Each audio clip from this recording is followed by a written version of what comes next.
ఈరోజు ఆంధ్రప్రదేశ్ శాసనసభలో ఒక ఆంధ్రప్రదేశ్ ఉన్నటువంటి మన బీసీ సోదరులందరికీ ఊరట కలిగించే విధంగా, ఆనందం కలిగించే విధంగా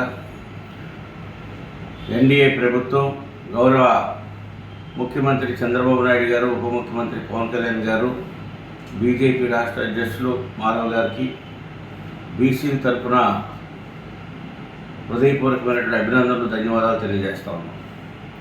గత ప్రభుత్వం ఏదైతే 34% ఉన్నటువంటి బీసీ రిజర్వేషన్ని 20%కే కుదించి బీసీలకి ద్రోహం చేసినటువంటి పరిస్థితుల్లో మరి ఈ రోజున ఎన్నికల ప్రచారంలో ఇచ్చినటువంటి హామీలో భాగంగా స్థానిక సంస్థల్లో గ్రామీణ ప్రాంతాల్లో జరిగేటువంటి సర్పంచులు, ఎంపీటీసీ, జెడ్పీటీసీ, మరి జిల్లా పరిషత్లో 34% రిజర్వేషన్ కల్పిస్తూ, అదేవిధంగా పట్టణ ప్రాంతాల్లో జరిగేటువంటి స్థానిక సంస్థ ఎలక్షన్స్లో 33.1% రిజర్వేషన్ కల్పిస్తూ ఈ రోజున క్యాబినెట్ తీసుకున్నటువంటి నిర్ణయాన్ని అసెంబ్లీలో పెట్టి మరి చట్టం తీసుకొచ్చినటువంటి పరిస్థితి చూస్తే ఈరోజు బీసీలకి ఎంత ప్రాధాన్యత ఇస్తుందో కూటమి ప్రభుత్వం అనేది చాలా స్పష్టంగా అర్థమవుతూ ఉంది. మరి గతంలో కూడా ఇక బీసీ రిజర్వేషన్లు అనేది తెలుగుదేశం మరి ఆ రోజు కీర్తిశేషులు స్వర్గీయ ఎన్టీ రామారావు గారు తీసుకొచ్చి బీసీలకి పెద్దపీట వేసినటువంటి పరిస్థితి మనం చూసాం. మరలా ఈ రోజున ఏదైతే కోల్పోయినటువంటి 14%ని ఈ రోజున రాష్ట్ర ఎన్డీఏ ప్రభుత్వం మరి చంద్రబాబు నాయుడు గారి సారథ్యంలో మరి 34%కి తీసుకొచ్చినటువంటి పరిస్థితి చూసి ఆనందం కలిగిస్తూ ఉంది. బీసీలు అందరూ కూడా ఆర్థికంగా, రాజకీయంగా, ఆర్థికంగా మరి సమాజంలో ఒక విలువలతో కూడినటువంటి రాజకీయాలకి రావడానికి, ఎదగడానికి ఇది ఒక అవకాశం, పెద్ద అవకాశంగా మనం భావిస్తున్నాం.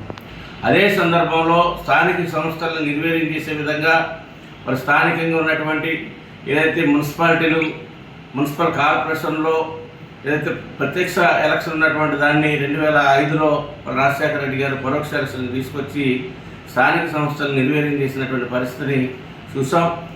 మరలా ఈ రోజున కూటమి ప్రభుత్వంలో మరి ఈ రోజున మున్సిపాలిటీల్లోనూ, నగరపాలక సంస్థల్లో కూడా ఈ రోజున ప్రత్యక్ష ఎలక్షన్ డైరెక్ట్గా మేయర్ని కానీ, మున్సిపల్ చైర్మన్ని కానీ మరి ప్రజలే వారికి కావాల్సినటువంటి వ్యక్తిని ఎన్నుకునేటువంటి ఒక హక్కును మళ్ళీ తీసుకొచ్చినటువంటి పరిస్థితి ఈ రోజున చూస్తున్నాం. చాలా గర్వించవలసినటువంటి విషయం ఇది.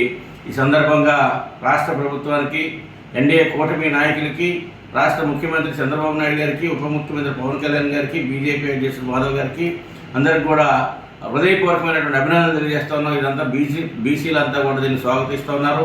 మరి ప్రజలందరూ కూడా, పట్టణ ప్రాంతాల్లో ఉన్నటువంటి ప్రజలందరూ కూడా మాకు కావాల్సినటువంటి మున్సిపల్ చైర్మన్ని, మాకు కావాల్సినటువంటి మున్సిపల్ మేయర్ని మేము ఎన్నుకునేటువంటి హక్కుని ఏదైతే పాత పద్ధతిని తీసుకొచ్చి మరి ఈ రోజున ఒక మంచి పరిపాలనకు నాంది పలికినటువంటి పరిస్థితిలో ఈరోజు ప్రజలందరూ కూడా దాన్ని హర్షిస్తూ ఉన్నారు, దాన్ని స్వాగతిస్తూ ఉన్నారు.